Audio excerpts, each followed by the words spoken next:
우리 성경 말씀 보겠습니다. 오늘 말씀은 고린도전서 13장 4절부터 7절 계속해서 말씀 살펴보도록 하겠습니다. 고린도전서 13장 4절부터 7절 말씀 제가 봉독해 드리겠습니다. 고린도전서 13장 4절부터입니다. 사랑은 오래 참고 사랑은 온유하며 시기하지 아니하며 사랑은 자랑하지 아니하며 교만하지 아니하며 무례히 행하지 아니하며 자기의 유익을 구하지 아니하며 성내지 아니하며 악한 것을 생각하지 아니하며 불의를 기뻐하지 아니하며 진리와 함께 기뻐하고 모든 것을 참으며 모든 것을 믿으며 모든 것을 바라며 모든 것을 견디느니라. 아멘. 이 시간 시온 찬양대의 찬양 읽겠습니다.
아멘.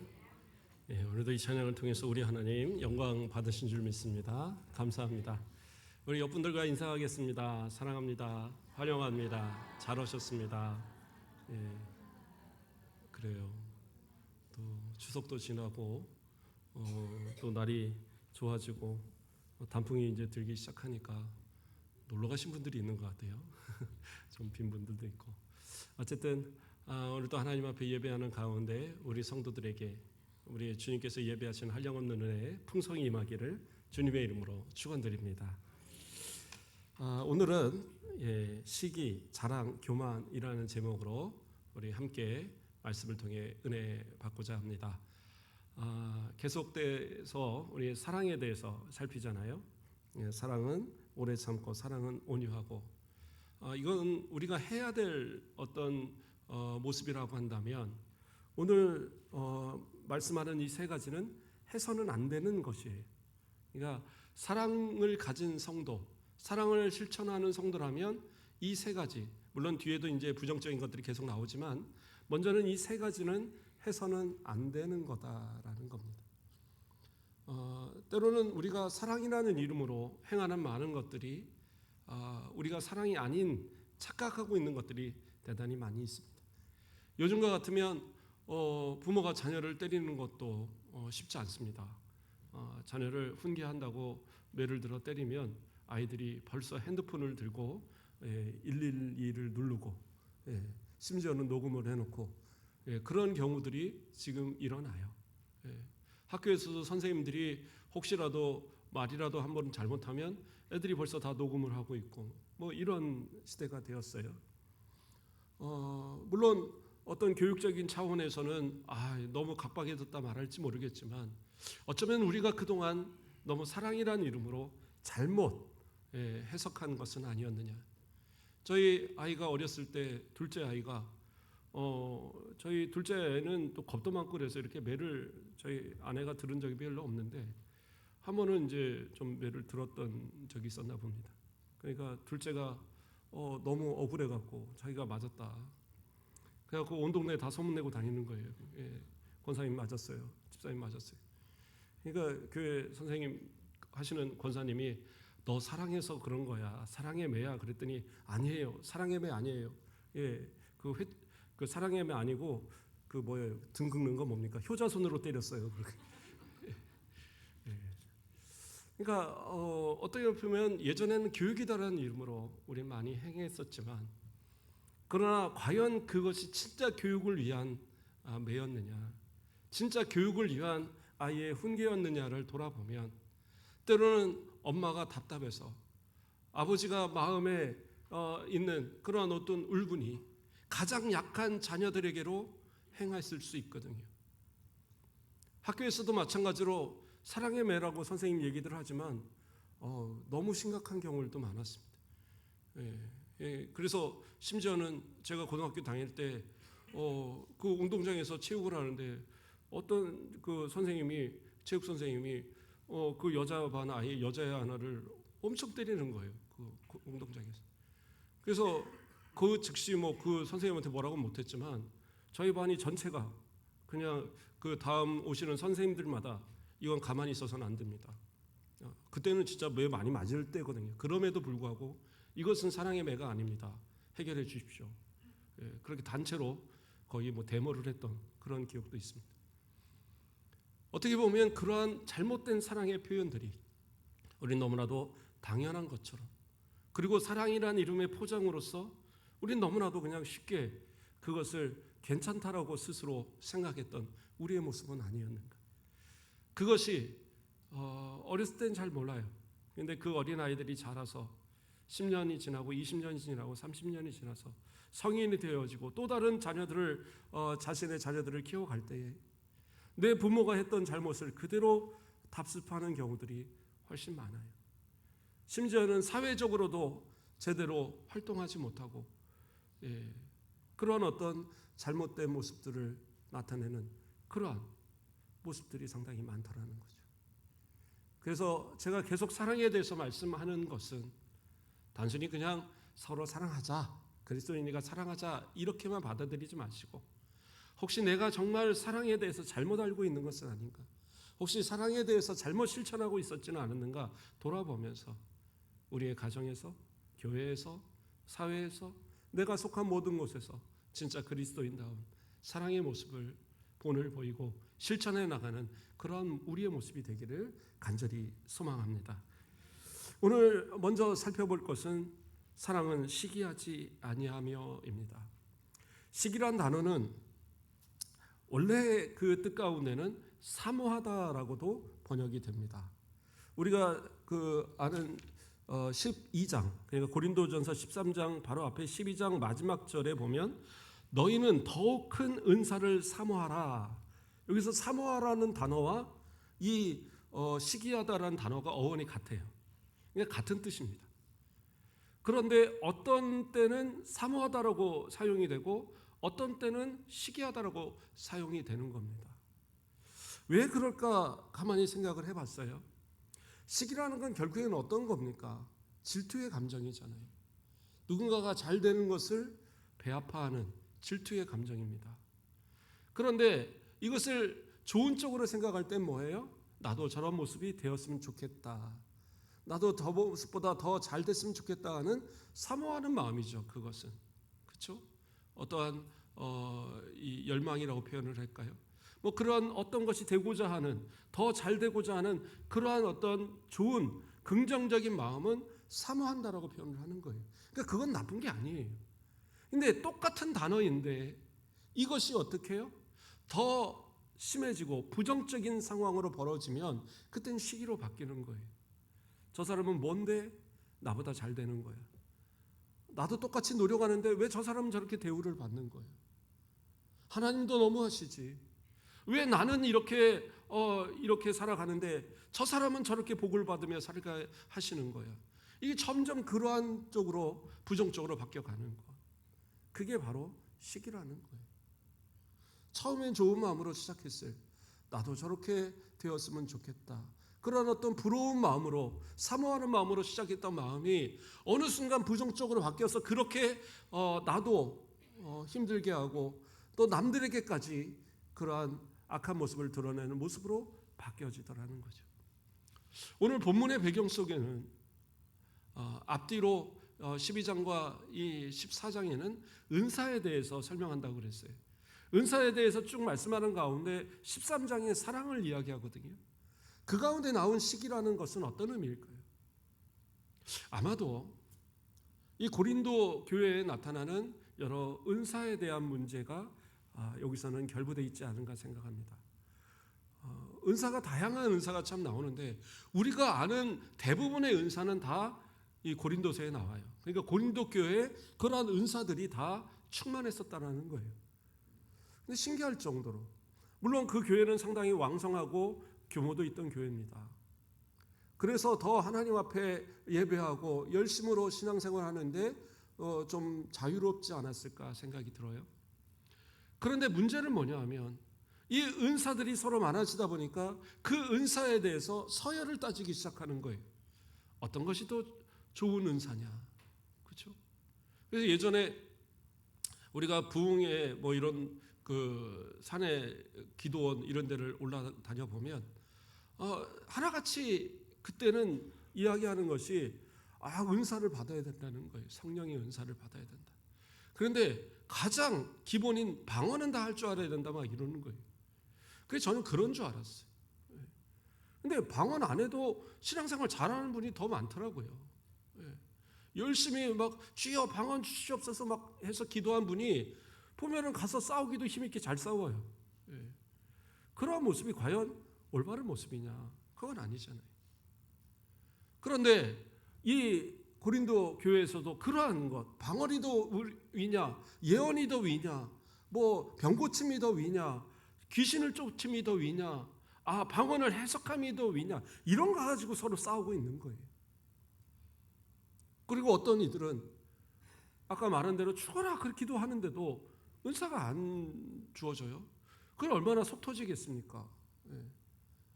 저도 친구들하고 이렇게 해서 교회에서 동계수련회는 항상 기도는 올라갔는데 껄렁껄렁하는 애들도 방언한다고 막 그러는데 나는 뭐 매달려서 1년이요 2년이요 3년이요 가도 안 터지는데 야 이거 진짜 하나님 너무하시죠. 저런 껄렁한 애들도 주시는데 왜 나는 안 주시나요? 근데 제가 한 고3 때 이제 방언을 하긴 한 것 같아요. 그런데 돌아보면 생각을 해보면 그냥 내가 기도할 수 있으니까 하나님 안 주신 건데 내가 하나님 앞에 기도할 수 있어서 마음껏 기도할 수 있어서 하나님 안 주신 건데 저도 한참 친구들하고 산기도 올라가면 그냥 한 3시간 4시간 기도해도 그냥 땀 뻘뻘 흘리면서 한 3, 4월에도 그렇게 기도하고 내려오고 했었는데 방언을 하기 시작하니까요. 그 다음부터는 어떻게 되냐? 힘들다 싶고 뭐 피곤하다 싶으면 그냥 방언해버리는 거예요. 그런데 나중에 생각해보면 내가 뭔 기도했나? 물론 해석의 은사도 있다고 그러지만 잘 모르겠더라고요. 그래서 그다음부터는 제가 안 했어요. 방언 기도. 그러니까 하나님께서는 필요한 자에게 주시는 거지 그것이 무조건적으로 줘야 되는 건 아니다는 말이에요. 그리고 어떤 사람한테는 특별한 믿음이 있으니까 은사를 주시는 거고 어떤 사람은 믿음이 부족하니까 안 주고 그런 게 아니란 말이에요. 은사라는 건 뭐예요? 그 사람이 일하도록 주시는 거예요. 봉사하도록 주시는 거예요. 헌신하도록 주시는 거예요. 그런데 그것을 착각해서 마치 이것을 받으면 내가 더 높아지는 것처럼 고린도 교회는 그랬던 거예요. 그래서 못 받은 사람은 항상 나는 부족한 죄인이에요. 그러고 살아가고 뭔가 받았다 하는 사람은 나는 난 받았어 이러고 사는 그래서 그러한 모습 속에 시기가 나타났던 거라는 거예요. 사랑이 넘쳐나야 되는데 정말 더 많은 은사 받았으면 더 많이 헌신하고 더 많이 사랑하고 더 많이 섬겨주는 모습이어야 되는데 마치 이것이 무슨 계급화되어지고 마치 이것이 무슨 상이라도 받은 것처럼 그렇게 나타내는 그러한 모습. 그래서 이것을 시기하면서 때로는 저거 아무것도 아니야. 방언 은사 그것도 아무것도 아니야. 병 고치는 은사가 최고지. 병 고치는 은사가 최고야. 귀신 쫓는 게 최고지. 방언 예언 그거 해석하는 게 최고지. 이러면서 서로의 자기의 은사들이 높은 것처럼 그렇게 서로 남을 깎아내리는 그러한 모습. 결국엔 시기가 그런 거잖아요. 다른 사람을 어떻게든 깎아내리고 그러려나 하는 모습들. 그러면서 자기를 뭔가 정당화시키려고 하는 모습들. 그러니까 처음엔 좋은 마음으로 시작했던 그러한 이 열망의 마음들이 갈수록 그러한 시기로 인해서 서로를 미워하고 비방하고 깎아내리는 그러한 모습으로 바뀌어가더라는 거죠. 그래서 그러한 모습은 사랑의 모습이 아니다라는 거예요. 우리의 모습 가운데는 어떠한 모습들이 있습니까? 하나님 앞에 정말 올바른 삶의 모습 가운데 진짜 내게 주신 것 가지고 충성하고 헌신하면서 살아가십니까? 아니면 나도 혹시 시기의 마음들이 가득한 그러한 모습은 아닌가? 가인이 아벨을 왜 죽였어요? 아벨이 드리는 제사를 하나님이 받으시는 것을 시기했어요. 그러니까 분을 막 내니까 하나님께서 너 속에 왜 그러한 분을 내고 있냐? 왜 죄의 마음을 갖고 있느냐? 책망하셔요. 그런데도 안 풀려요. 그러니까 그 시기의 마음이 결국엔 어떻게 해요? 동생을 데려다가 갖다 들에 데려가서 때려 죽이고 땅에다 묻어버리는 죄악을 범합니다. 그렇다고 해서 그가 드리는 제사를 하나님이 받으실까요? 아니죠.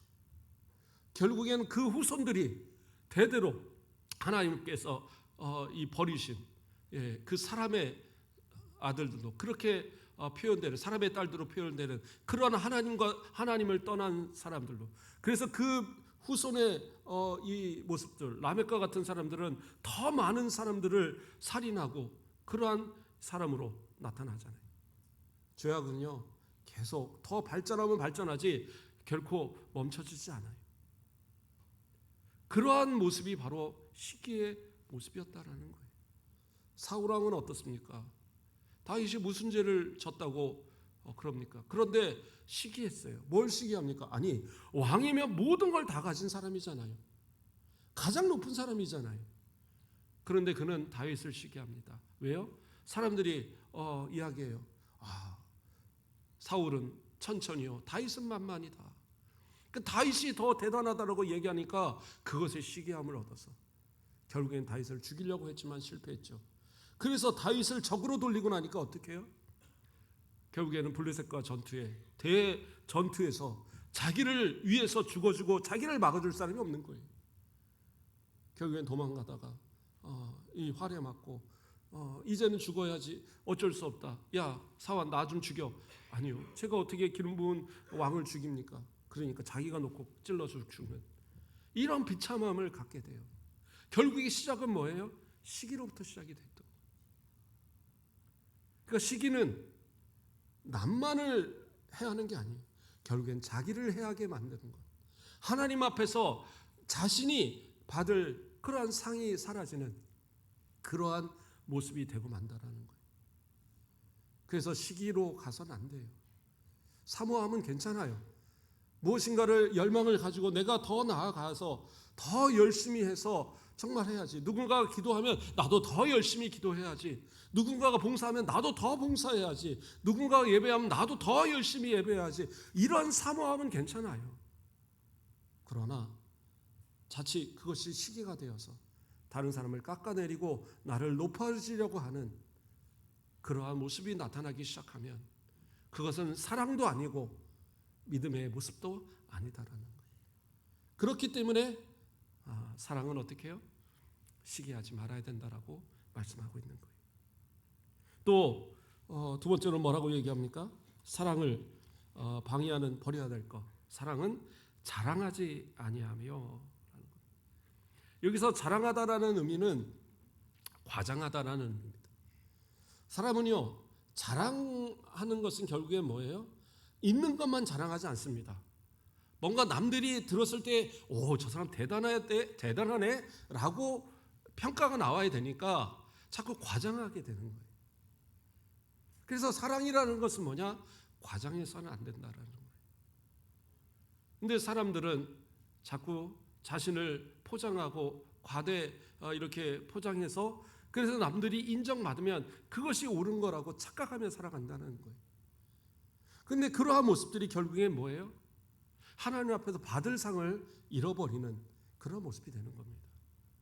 예수님께서 얘기하셨잖아요. 마태복음 6장에 보면 구제와 금식과 기도의 동일한 결론을 얘기하십니다. 뭐라고 얘기하세요? 마태복음 6장 2절만 제가 봉독해 드립니다. 그러므로 구제할 때에 외식하는 자가 사람에게서 영광을 받으려고 회당과 거리에서 하는 것 같이 너희 앞에 나팔을 불지 말라. 진실로 너희에게 이르노니 그들은 자기 상을 이미 받았느니라. 금식에도 자기 상을 이미 받았느니라. 기도에도 자기 상을 이미 받았느니라. 다른 사람들에게 자랑하고 드러내는 것에 있어서 예수님은 대단히 경계하고 계세요. 그것은 받을 상이 없다라는 거예요. 가끔은 저도 그런 고민을 하게 됩니다. 목회자들이 설교를 하고 또 많은 사람들을 권면하고 그러다 보면 자기 자랑을 하게 돼요. 그러니까 누군가가 이렇게 했더라 이렇게 말하는 것도 좋지만 그래도 목회자가 실천해보고 또 은혜 받았던 그러한 것들을 이야기하는 것 대부분의 목회자들이 그렇게 할 겁니다. 저도 마찬가지고. 근데 어느 순간 생각을 해보면 과연 하나님 앞에 내가 받을 상이 있을까라는 생각을 해보게 되는 거예요. 어떤 목사님이 실제로 꿈을 꿨다고 얘기하시는 얘기를 제가 들었었어요. 이건 꿈입니다. 죽어서 간 게 아니라 꿈을 꿨는데 천국을 갔는데 다른 사람의 집들은 다 좋은 집들이 있는데 나도 좋은 집 있겠구나 해서 예수님 제 집은 어디 있나 했더니 저기 허름한 초가집 하나 있더라는 거예요. 그 왜 그래요? 그러니까 너는 상 다 받아서 받을 게 없다 이러시더라는 거예요. 그래서 아마 야고보서에서는 많은 선생이 되지 말라라고 얘기하고 있는 것 같아요. 야고보 3장 1절에 이런 말씀이 있습니다. 내 형제들아 너희는 선생된 우리가 더 큰 심판을 받을 줄 알고 선생이 많이 되지 말라. 그러니까 선생이다라는 것은 말에 책임을 져야 되는 사람들이잖아요.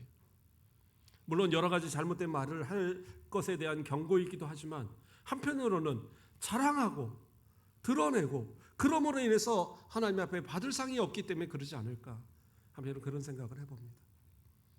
물론 여기서 선생에 대한 부분은 목회자에 대한 이야기이기도 합니다. 하지만 교회에서 직분자들도 포함되는 이야기예요. 그래서 하나님 앞에서 이 충성하는 일꾼들은요, 세워진 일꾼들은 자랑하지 않기 위해서 조심해야 돼요. 자신이 뭔가 드러내고 남들에게 인정받으려고 하는 그 순간 이미 우리의 상은 다 깎아먹는 거예요. 그래서 누군가가 아이고 참 저분 참 잘하네 이런 말들을 듣기를 너무 좋아하지 마세요. 그러니까 저도 제가 우리 교회 와서 처음에 했던 이야기들이 그거잖아요. 나갈 때 목사님 은혜 많이 받았습니다 이 말 하지 말라고. 그때 진짜대로 안 하시더라고요. 그런데 그런 생각이 들었거든요. 은혜 받았다고 실컷 말씀하시는데 그것을 내가 은혜를 끼치는 건 아니잖아요. 하나님의 말씀이 전해야 되는데 성도들이 은혜 받았다고 말할 때의 대부분은 뭐냐? 목사님이 그날 재밌는 이야기 했을 때, 뭔가 마음에 와닿는 예화를 했을 때, 그럴 때거든. 그런데 정작 하나님의 말씀을 그대로 전하는 그런 때에는 그런 얘기가 별로 안 와요. 왜? 어차피 다 아는 이야기. 교회 몇 년만 다녀보면 다 아는 이야기. 또 그 이야기.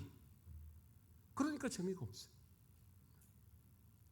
그러니까 자꾸 여러 가지 이야기를 하다 보면 내 자랑도 하고 뭐 옆집 자랑도 하고 누구 자랑도 하고 그러면서 딱 해놓으면 그러니까 그것은 옳은 게 아니다라는 거죠. 하나님 앞에 받을 상을 나도 내가 깎아먹는 죄를 범하지 않을까. 우리 성도들도 마찬가지라는 거예요. 장로님들, 우리 권사님들, 우리 안수집사님들, 그래도 적어도 직분 받은 우리 성도들은요, 정말 사람들 앞에서 헌신되고 낮아지고 겸손하고 그리고 칭찬받기를 정말 두려워하는 마음으로 그렇게 섬겨야 되는 거예요. 그것이 올바른 모습입니다. 근데 어느 날 막 수고하다가 내가 이렇게 수고하는데도 오히려 이 사람들은 몰라주고 자꾸 손가락질만 하고 뭐 일만 있으면 나한테 와서 따지고 나 안 할 거야. 그건 뭐예요? 이미 자기가 자기 상을 받은 거예요. 하나님께 받을 상을 생각하면 어떻게 그렇게 하겠어요? 오히려 더 많이 더 순종하고 더 하나님 앞에 헌신하고자 하는 그런 마음 생기지 않겠어요? 어떤 일이고요? 일을 하니까 욕도 먹는 거예요. 그렇지 않습니까? 일을 하니까 욕을 먹죠. 일을 아무것도 안 해보세요. 아무도 욕 안 해요. 그러나 하나님 앞에서는 헌신해야 되죠. 맡긴 자들은 충성해야 되죠. 그냥 한 번 충성이 아니라 죽을 때까지 충성해야죠. 그리고 그것은 드러나지 말아야 돼요. 하나님 앞에 최선을 다해서 헌신하고 아무도 모르게 와서 봉사하고 아무도 모르게 와서 헌신하는 것. 누군가를 도와도 구제해도 막 드러내지 말고 그냥 조용히 가서 구제하고 누군가를 가서 뭐 위에서 기도해줘도 정말 진심을 다해서 기도하고 그것이 자랑이 되어서는 안 되고 그런 모습들 우리 가운데 있어야 된다는 거죠. 그것이 사랑이라는 겁니다. 그런데 나를 드러나게 해서 자랑하기 시작하면 그 사랑을 받는 사람도 뭐예요? 저게 사랑이야? 아니야. 그러니까 뭐 고아원 뭐 이런데 그렇게 수없이 사람들이 가도요. 그 아이들이 뭐 거기 있는 사람들이 감사하나요? 앞에서는 감사하다고 그러죠. 그러나 오히려 묵묵하게 오는 이들한테는 감사하지만 그냥 무슨 팻말 하나 놓고 우리 기부했습니다. 사진 찍고 가는 사람들. 그날 하루 와서 뭔가 봉사한 것처럼 막 그리고 거의 돌아가는 그러한 사람들. 그리고 평생을 나 봉사했어. 그 한 번으로 그냥 모든 봉사 다 한 것처럼 하고 살아가는 사람들. 이러한 모습이 뭐가 그렇게 감사하겠어요. 그런데 그러한 모습이라도 뭐 번갈아 가면서 와야 되고 뭔가를 구제하는 모습이 있어야 되니까 그 앞에서 감사합니다 하는 거지. 자랑하지 마십시오. 자랑은 받는 사람도 결코 사랑으로 느끼지 않아요. 그러면 그리스도 안에서 과장하지 말고 오히려 자신을 낮추는 그러한 모습. 그러면서 헌신하고 봉사하는 모습, 그게 진짜 사랑이다라고 우리 가운데 가르쳐 주는 거예요. 예수님은 어떻게 하셨어요? 예수님은 그 마지막 만찬 때 식사 중에 가서 물을 떠와서 허리춤에 이 수건을 두르시고 그리고 가서 제자들의 발을 씻겨 주셨잖아요. 그러면서 뭐라고 말씀하십니까? 요한복음 13장 14절에 내가 주와 또는 선생이 되어 너희 발을 씻었으니 너희도 서로 발을 씻어 주는 것이 옳으니라. 예수님께서는 영존하신 하나님이시고 또 제자들에게는 선생님이셨고 그들에게 주가 되셨지만 그러나 그들의 발을 씻기심으로써 부탁하신 거예요. 너도 가서 그렇게 해라. 그 말씀은 오늘 저에게도 우리 장로님들에게도 우리 권사님들에게도 우리 안수집사님들에게도 동일하게 주어지는 말씀이에요. 저는 서리집사니까 제외인가요? 아니요. 서리집사님도. 저는 성도인데요. 아니요. 성도란 이름을 받았으면 다 예수님의 이 명령은 다 동일한 거예요. 하나님 앞에서 진짜 겸손해 낮아진 모습으로 진짜 섬김의 모습으로 자랑이 아닌 사랑으로서 모든 사람들에게 나타내어지는 그리스도의 사랑을, 하나님의 사랑을 드러내는 우리들이 되어야 된다라는 사실. 마지막으로 하나 더 살펴보면 뭡니까? 우리가 버려야 할 사랑을 방해하는 요소, 교만입니다. 교만은 자랑과 좀 비슷하죠. 교만의 뜻도 부풀게 하다라는 뜻입니다. 앞에서는 좀 과장하다 그런데 이것도 마찬가지로 부풀게 하다라는 뜻을 갖고 있어요. 그러니까 결국엔 이 세 가지는 거의 같은 것 같아요. 그렇죠? 시기하다 보니까 자기를 드러내서 자랑하고 싶고, 자랑하다 보니까 어떻게 해요? 교만해지는 거잖아요. 그러니까 이 세 가지는 어떻게 보면 같이 가는 것이고, 특별히 이 자랑과 교만은 그냥 동전의 양면과 같이 그러한 모습이 아닌가. 자랑이 더 지나치기 시작하면 나중에는 교만으로 나타나는 거거든요. 그러니까 교만이라는 게 결국에는 어떤 겁니까? 자기를 남들에게 돋보이고자 하는 것이 교만이잖아요.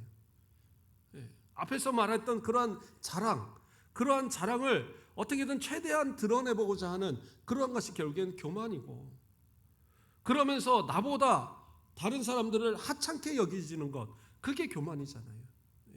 자랑을 지나서 남들을 무시하는 것, 그래서 남들보다 내가 우월하다라는 것을 뭔가 인정받고자 하는 게, 그게 교만의 모습이다라는 겁니다. 그러한 교만의 모습들 우리 가운데 혹시 없지 않았는가? 교만의 모습들은 결국에는 지식이나 때로는 물질, 이런 모습에서 나타나는 것 같아요. 지식적인 교만은 어떠합니까? 교회를 오래 다닌 성도들은요, 성경을 많이 안다고 합니다. 그런데 사실은 물어보면 잘 몰라요. 왜냐하면 기본적인 것들은 많이 아는데 깊이 있는 건 잘 모르시더라고요. 그럼에도 불구하고 안다라고 판단을 하는 거예요. 왜요? 목사님들이 설교를 할 때에는 어려운 거는 많이 안 합니다. 진짜 어려운 설교들을 하면 못 알아들어요. 왜? 그렇잖아요. 저도 어려운 설교들이 있어요. 그러니까 이 신학대 다닐 때, 신대원 다니고 이럴 때 교수님들이 설교할 때는 어렵게 합니다. 왜? 어차피 다 배우는 학생들이고 그러니까 어려운 설교들도 해요. 근데 그런 설교를 성도들한테 하면 그거 무슨 대학 강의하시나 이럴 거란 말이에요. 그렇잖아요. 그래서 목사님들의 설교는 대부분 성도들의 가장 높은 지식과 가장 낮은 지식의 중간에 맞춰서 설교를 합니다. 그래서 그렇기 때문에 내가 때로는 어렵다? 그럼 내가 아직 믿음의 성장이 좀 부족하다 생각하면 되고, 내가 너무 쉬운데? 그러면 다른 사람들을 위한 배려구나라고 생각을 하면 돼요. 그런데 내가 좀 더 안다 싶으면 그때는 어떻게 해요? 교만해지는 경우들이 있어요. 그래서 그걸 판단합니다. 저것도 설교라고 하시나? 아니면 저 설교 저렇게 하면 나도 하겠는데? 이렇게 생각해서는 안 된다라는 거예요. 그러다 보니까 고린도 교회는 어떤 일이 벌어졌느냐? 나는 내가 들어보니까 우리 베드로 사도님 설교가 최고인 것 같아. 나는 베드로파. 아니야. 그래도 우리 교회를 개척하고 세운 우리 이 바울이 대단한 거지. 우리 바울파. 그리고 바울이 교회를 비운 사이에 와서 그 말씀을 잘 가르쳤던 아볼로. 나는 아볼로 설교가 더 좋던데. 아볼로파. 이것저것도 아니야. 나는 그리스도파. 파파파 나뉘어지는 거예요. 그것이 왜 그래요? 지식의 교만 때문에 그런 거예요. 겸손하게 하나님의 말씀을 받고 아멘으로 순종하면 그 말씀을 따라서 은혜를 받는 거죠. 목사는 전하는 어떻게 보면 도구예요. 도구. 목사가 전하는 것은 그냥 도구입니다. 하나님이 사용해서 전하시는 도구예요. 그러면 전해지는 말씀은 뭐예요? 하나님의 말씀이에요. 바울이 전했던, 아볼로가 전했던, 게바가 전했던 그 전해지는 말씀은 하나님의 말씀이에요. 그러면 아멘으로 받는 것이 복인 거예요. 제가 전하던, 우리 전사님이 전하던, 저도 전사님 설교 이렇게 전하실 때 앞에서 아멘 받습니다. 근데 가끔은 저도 졸려서 졸기도 하고. 그런데 어쨌든 저는 하나님의 말씀으로 받아요. 주일학교 선생님들이 설교해도요, 제가 들을 때는 아멘으로 받습니다. 하나님의 말씀에 대해서는 아멘으로 받는 거예요. 전하는 자가 잘하든 못하든 그것은 하나님께서 이 도구를 사용하신 걸 어떡합니까? 그러나 그 말씀에 대해서만큼은 아멘을 받는 것이 성도다운 모습이다. 근데 그것을 교만하여서 내가 판단하다 보면 내가 그 안에서 파를 나누는 이러한 누를 범하는 거죠. 그래서 심지어는 어떤 교회는 목사님, 우리 교회하고는 설교 수준이 안 맞으니까 목사님 교회 나가십시오. 그래서 열심히 교회를 개척하고 수백 명의 교회를 만들었는데 목사님이 가진 그 학력 이런 게 부족하다고 목사님 우리 교회 안 맞습니다 교회를 내보낸 그런 교회들이 실제로 여러 교회가 있었어요. 말도 안 되는 얘기죠. 하나님의 말씀을 전하는 거요 다른 거 없습니다. 목회자가 열심히 신학 공부하고 그리고 강사고시 패스하고 그리고 또 목사고시 패스하면 그 모든 설교를 할 수 있는 능력이 있다고 인정하는 거거든요. 그러면 되는 거죠. 뭐 세상에 뭐 석사, 박사 무슨 필요가 있겠어요. 하나님의 말씀으로 아멘하여 받으면 되는데. 그래서 그러한 것들 때문에 목사님들이 스트레스를 받는 그러한 목사님도 상당히 많이 있더라고요. 또 어떠한 교만이 있을까요? 물질에 대한 교만도 있습니다. 디모데전서 6장 10절을 보면 돈을 사랑함이 일만 악의 뿌리가 되나니 이것을 탐내는 자들은 미혹을 받아 믿음에서 떠나 많은 근심으로써 자기를 찔렀도다. 돈을 사랑함. 그러니까 하나님을 사랑해야 되고 성도를 사랑해야 되고 정말 예수 그리스도를 사랑하는 그러한 믿음으로 살아야 되는데 돈을 사랑하더라는 거죠. 그러니까 결국엔 사람을 교만하게 만드는 거예요. 사람들이요 하나님 앞에 기도하면서 하나님 저 가난하고 어렵습니다. 하나님 도와주세요. 저에게 은혜 주시면 저에게 땅을 주시고 저에게 집을 주시고 저에게 좋은 직장을 주시고 은혜 주시면 가서 저는 열심히 하나님을 헌신하겠습니다. 그런데 아니더라고요. 돈을 벌면 벌수록 제가 시간이 없어서 저는 봉사 못하겠는데요. 더 돈을 벌면 벌수록 이 돈을 쓰기 위해서 여행을 가야 되고 골프를 해야 되고 무슨 뭐를 해야 되고 뭐를 해야 되고 그래서 저는 교회를 못 가겠는데요. 저는 보니까 저는 헌금도 되게 많이 하는데 그런데 보니까 저 헌금도 조금 하는 분들이 봉사 안 하는 거 보니까 저는 그분들 때문에 시험 받아서 못 하겠습니다. 실제로 이런 얘기들을 하고 그러더라는 거예요. 그건 하나님의 주시는 은혜를 착각하는 겁니다. 헌금 많이 하는 거요? 하나님이 은혜 주시니까 많이 하는 거예요. 그거는 아무런 자기가 하나님 앞에 자랑할 거리도 아니고 성도들 앞에 자랑할 거리도 아니에요. 오히려 그걸 드러낸다면 그건 교만한 겁니다. 그렇지 않아요? 과부의 두 렙돈은 그 생활비 전부를 다 드린 거라고 그랬어요. 우리나라 돈으로 한 3,000원밖에 안 되는 돈. 그런데 부자가 드리는 거 아무리 뭐 돈다발을 갖다가 넣고 거기다가 무슨 동전을 한 수백 개씩 갖다 넣는다고 해서 그런다고 해서 그것이 그 생활비 전부이겠어요? 아니잖아요. 심지어 어떤 분들은 11조를 하려니까 너무 많은 거예요. 이렇게 뭐 돈 1,000만 원씩 어떻게 11조를 하나. 그러니까 적당히 거기서 떼어내고 그리고 나머지는 또 감사헌금하고 나머지는 뭐 띄어다가 저기 어디 좋은 일 가서 도와주고 그런 거. 아니 좋은 일 도와주는 것은 자기 돈으로 하셔야죠. 왜 하나님 앞에 드리는 11조를 갖고 합니까? 말도 안 되는 소리잖아요. 그런데 그렇게 하는 사람들이 대단히 많아요. 왜? 너무 많은 거예요. 내가 드리기가. 그런 건 안 된다라는 거예요. 그러면 과부가 드린 두 렙돈이 오히려 그 수많은 걸 드리면서도 하나님 앞에 정직하지 못한 그 헌금보다 훨씬 더 대단한 거예요. 그러니까 어쩌면 우리 성도들 나는 부자 안 되길 잘 됐네 이렇게 생각하는 분들이 많을지도 몰라요. 제가 주일학교 애들 우리 어른들한테 그런 설교 많이 안 하는데 주일학교 애들한테는 그런 설교 많이 했습니다. 11조 철저하게 해라. 지금 해야지 나중에 어른 돼도 할 수 있다. 꼭 해라. 유초동부든 중고동부든 제가 매일 거의 매주마다 한 번도 거의 빼놓지 않고 항상 이야기하는 것이 그거였어요. 헌금 기도할 때마다 11조 특별히 위해서 기도해 주고 막 그러니까 어떤 아이는 엄마한테 엄마 나 11조 줘. 그러서 하는 거예요. 그러니까 집사님이 저한테 쫓아와서 목사님 11조를 달라는데 이거 어떡합니까? 그래서 용돈 주는 거 거기서 하라는 겁니다. 뭐 100원이 됐든 1,000원이 됐든 그거 하면 됩니다. 그랬더니 그런 거였어요. 자기는 11조라고 그러니까 자기가 하는 것처럼 몇만 원씩 해야 되는 줄 알고 순간 놀랬다고. 그러더니 그 다음부터 올라오더라고요. 근데 어떤 애는 또 그래요. 11절 안 하다가 남들이 하도 칭찬을 받으니까 11절 한다고 했어요. 제가 열심히 칭찬을 했습니다. 그랬더니 그 다음 주가 바로 설날이었습니다. 그러니까 애가 설날을 보내고 나니까 양이 너무 많아지는 거예요. 예, 뭐 맨날 1,000원 이렇게 하다가 이게 보니까 한 10만 원 막 이렇게 넘게 받으니까 10,000원짜리 막 해야 되잖아요. 그때는 또 둔촌동 저 강남 가까운 쪽이라서 애들이 설날이면 받는 단위수가 다릅니다. 그러니까 한 10만 원씩 막 해야 되는 상황이 벌어진 거예요.